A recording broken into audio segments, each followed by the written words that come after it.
Well, hello there.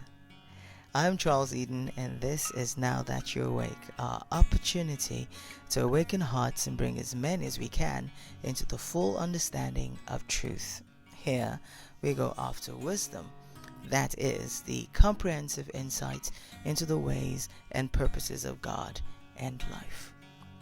Today, we are considering scanning your depths. I'd like to read from Proverbs chapter 4 verse 23 in the Passion Translation. So, above all, guard the affections of your heart, for they affect all that you are. Pay attention to the welfare of your innermost being, for from there flows the wellspring of life. There's definitely a reason why the word God is used. We have to carefully watch what seeks entry into our heart, mind, and our innermost being. The innermost being here refers to your mind, specifically your subconscious mind. Whatever impacts your ears, nose, and touch and feelings in your conscious state gets passed on to your subconscious mind. Strangely, what is fed into your subconscious turns into an automatic programming that runs vital operations of your life.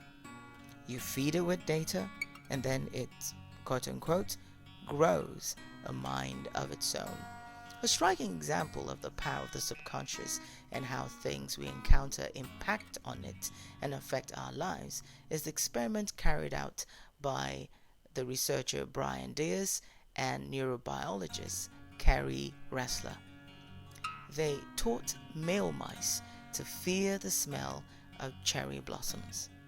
They introduced the scent and simultaneousmice zapped the feet of the mice with mild electric shocks. So the mice associated the scent with pain. Fear was registered into them. A short time later, they mated with female mice. The baby mice were born and grew.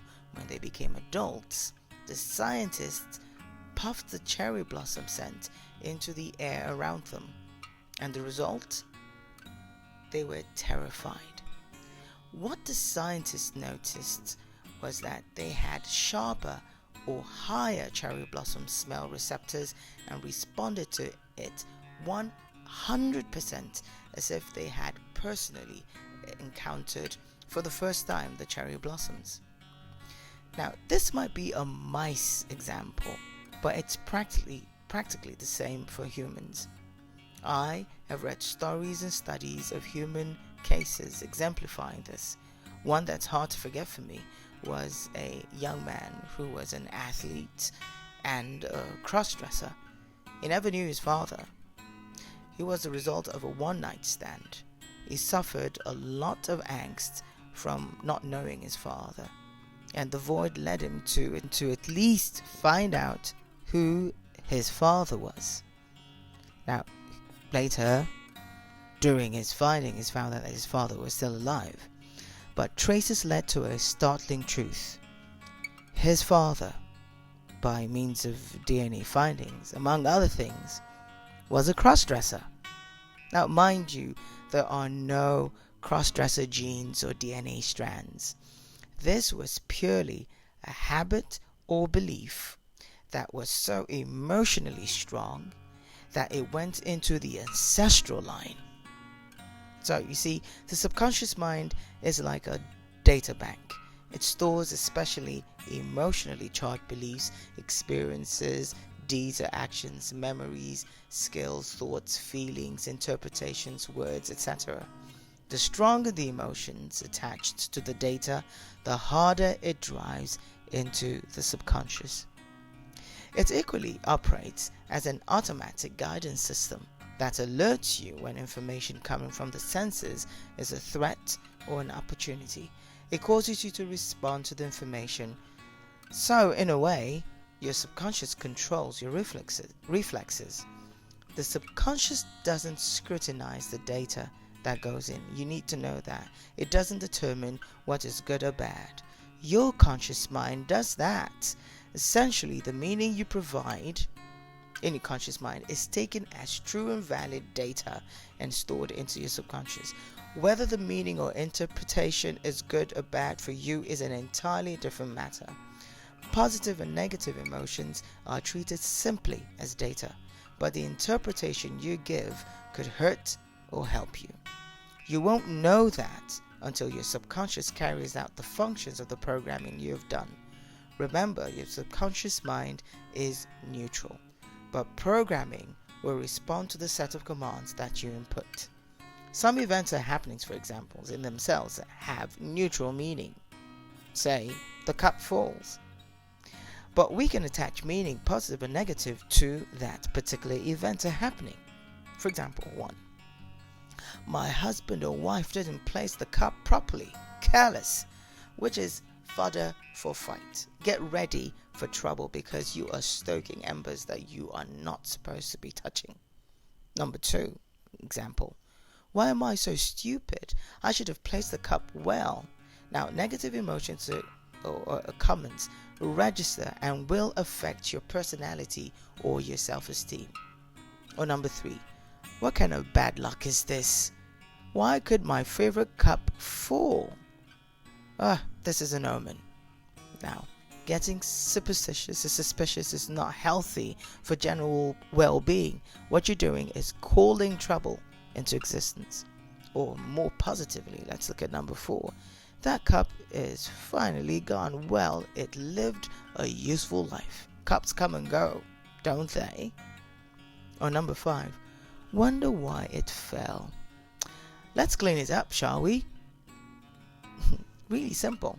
Or another example, it rains, which is neutral. So you could say, I'm going to get sick again. Rain does that to me. Or, oh, showers are a blessing. Good things are definitely coming my way. So, let's get back to where we started this discussion. Guard your heart. Don't give your attention to everything. Not everything is good for you. Once your subconscious takes it in, it will affect you later. What seemed innocent, just innocent viewing of unwholesome stuff or material, or listening to half correct or incorrect things, etc., could have great, good, or damaging, awful effects on you. So what do you do? What can you do? Number 1, be careful what enters into your entry points, your eyes, your ears, your nose. Why? At some point, your mind or your mouth will manufacture some kind of meaning and say things. And remember, your heart, your mouth, in it is life and death. So you need to scrutinize. Be careful what comes out. Number 2, scrutinize everything that you get emotional about. Check if they are doing you any good or any bad. Always check. Okay? Number 3, identify patterns in words, thoughts, and responses you make. If you can't do it yourself because maybe for some reason you lack this gift of self-introspection, no problem. Ask someone to tell you what you say or talk about most often and how you do it. That could be a game changer to help you. Number 4, de-escalate strong negative emotions. Permit me to say this, ladies. What you say in tears or in pain could go on to form a certain reality somewhere, somehow, for you, for someone else down the line. You have to be careful. I'm not going to say beyond that. And number 5, eliminate cynicism, pessimism, and unfounded suspicion, and so on and so forth. So this is what I'm really trying to say. Guard your heart.